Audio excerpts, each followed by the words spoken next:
everyone, you're welcome to another episode of Pastry Made Easy with Quinola. In today's video, I'm going to be telling you 8 things you need to know about pastry.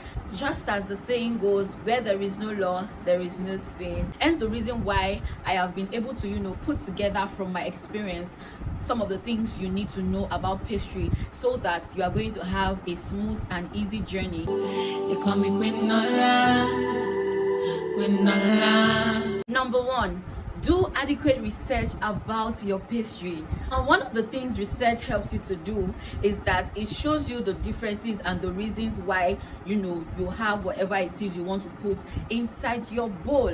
Let's use, for example, wet ingredients and the dry ingredients. For the most part, there are some wet ingredients that you have to mix first before you mix your dry ingredients. There are some dry ingredients you have to incorporate into your wet ingredients, especially when you are doing a oil-based recipe. Okay, but in some other cases you have to mix up your dry ingredient first before you now incorporate your wet ingredients. So you need to know why one comes before the other, hence the reason why you have to do your research. Okay, number 2, do not overwork your dough.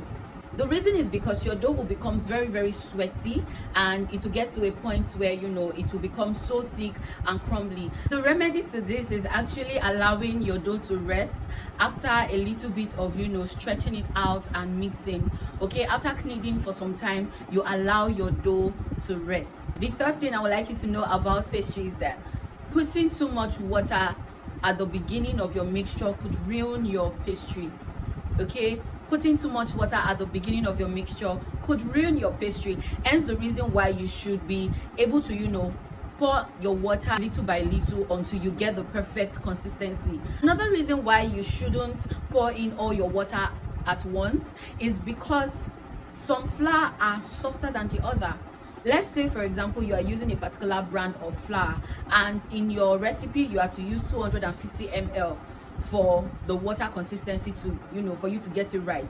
Now there are some other brand of flour that when you get them, it's either you are using a lesser quantity of water, or you are using a little bit higher quantity of water. So you need to know what the particular brand you are using wants. So while some would want 250 ml of water consistency, some other brands will be needing just about 225 ml. Okay, so try as much as possible not to incorporate all the water at once from the beginning. The first thing I would like you to know about pastry is that the salt in your pastry helps to balance up your sugar.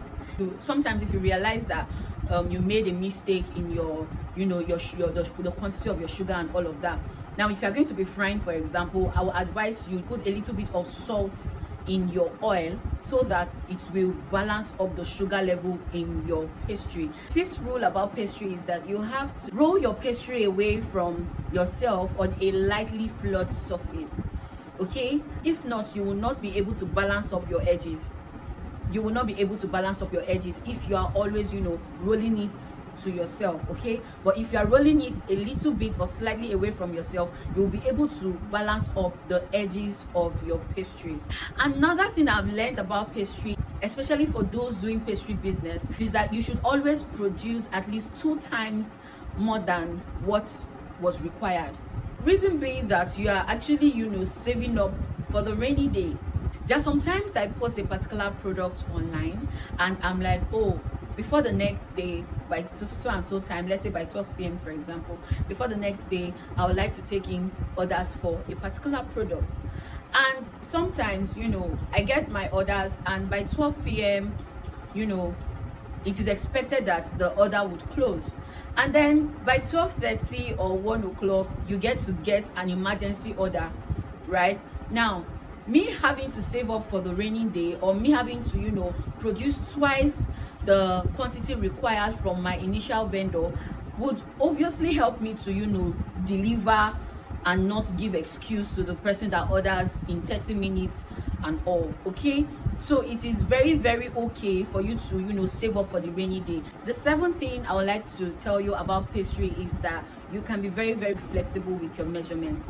And this is not to just leave out the fact that measurements are not important. They are as important as anything. In fact, for the most part, you having to, not measure correctly can ruin your pastry.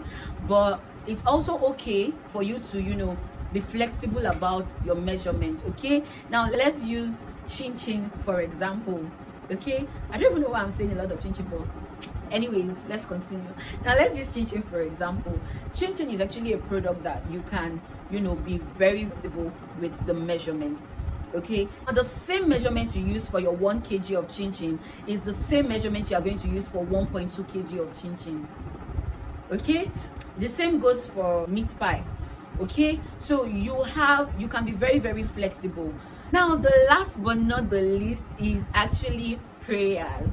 Yes, one thing I always advise anyone doing pastry, especially if you are doing it for a large amount of people or if you are doing it for business, I always tell them, please pray over your product. Whatever it is you are using, whatever it is you are creating with this your hands, try as much as possible to pray over them.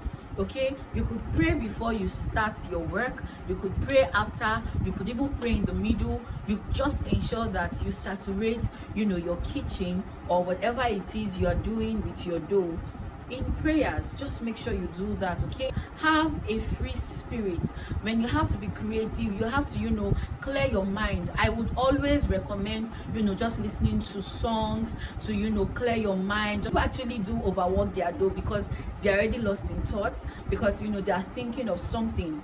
Okay, they are thinking of something that maybe hurts them or a pain of the past and all, because for the most part, as creative as it is, it also brings back old memories. Yes, pastry brings back old memories. So try as much as possible to put your emotions in check while you are doing your pastry. Okay, that's all I have for us today on today's episode of Pastry Made Easy with Quinola. I hope you've learned something. Thank you so much. I really do appreciate it. Bye bye.